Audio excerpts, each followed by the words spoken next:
গুনে গুনে ৬ দিন পর নীরবতা ভেঙেছেন সাবেক প্রধানমন্ত্রী শেখ হাসিনা। ছাত্র জনতার ব্যাপক বিক্ষোভের মুখে পদত্যাগের পর ভারতে পালিয়ে যান শেখ হাসিনা।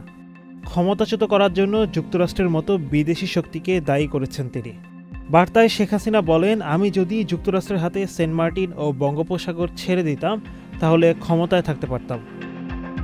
ভারতের সংবাদ মাধ্যম দ্য প্রিন্ট লিখেছে, দেশে আওয়ামী লীগ সমর্থকদের উদ্দেশ্যে একটি বার্তা পাঠিয়েছেন শেখ হাসিনা।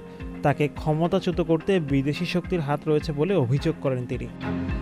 অনেকদিন ধরেই যুক্তরাষ্ট্রের সঙ্গে শেখ হাসিনা সরকারের টানাপোড়েন চলছিল। চলতি বছরের জানুয়ারিতে অনুষ্ঠিত জাতীয় সংসদ নির্বাচনের আগে শেখ হাসিনা বলেছিলেন তিনি এক শ্বেতাঙ্গ ব্যক্তির কাছ থেকে একটি প্রস্তাব পেয়েছেন। তাকে বলা হয় বিমান ঘাঁটি করতে দিলে তিনি সহজেই ক্ষমতায় থাকতে পারবেন। ছাত্র জনতার আন্দোলনের মুখে প্রধানমন্ত্রীর পদ থেকে পদত্যাগ করে ৫ আগস্ট দেশ ছেড়ে ভারত যান শেখ হাসিনা। ৮ আগস্ট ডক্টর মোহাম্মদ ইউনূসকে প্রধান উপদেষ্টা করে গঠন করা হয় অন্তর্বর্তী সরকার।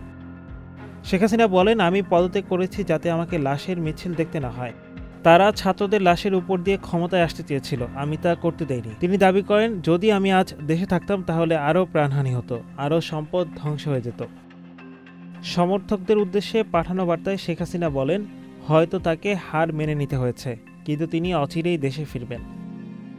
শেখ হাসিনা বলেন, আমি নিজেকে সরিয়ে নিয়েছি। আপনাদের বিজয়ে আমি ক্ষমতায় এসেছিলাম। আপনারাই ছিলেন আমার শক্তি। আপনারা যখন আমাকে চাননি আমি তখন নিজে থেকে সরে গেছি, পদত্যাগ করেছি। সাবেক প্রধানমন্ত্রী অভিযোগ করেছেন তার বক্তব্য বিকৃত করা হয়েছে।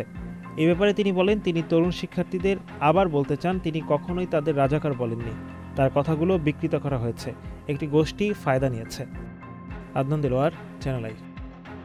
প্রিয় নম্বর সেট করে বিকাশে সেন্ড মানি করুন ফ্রি।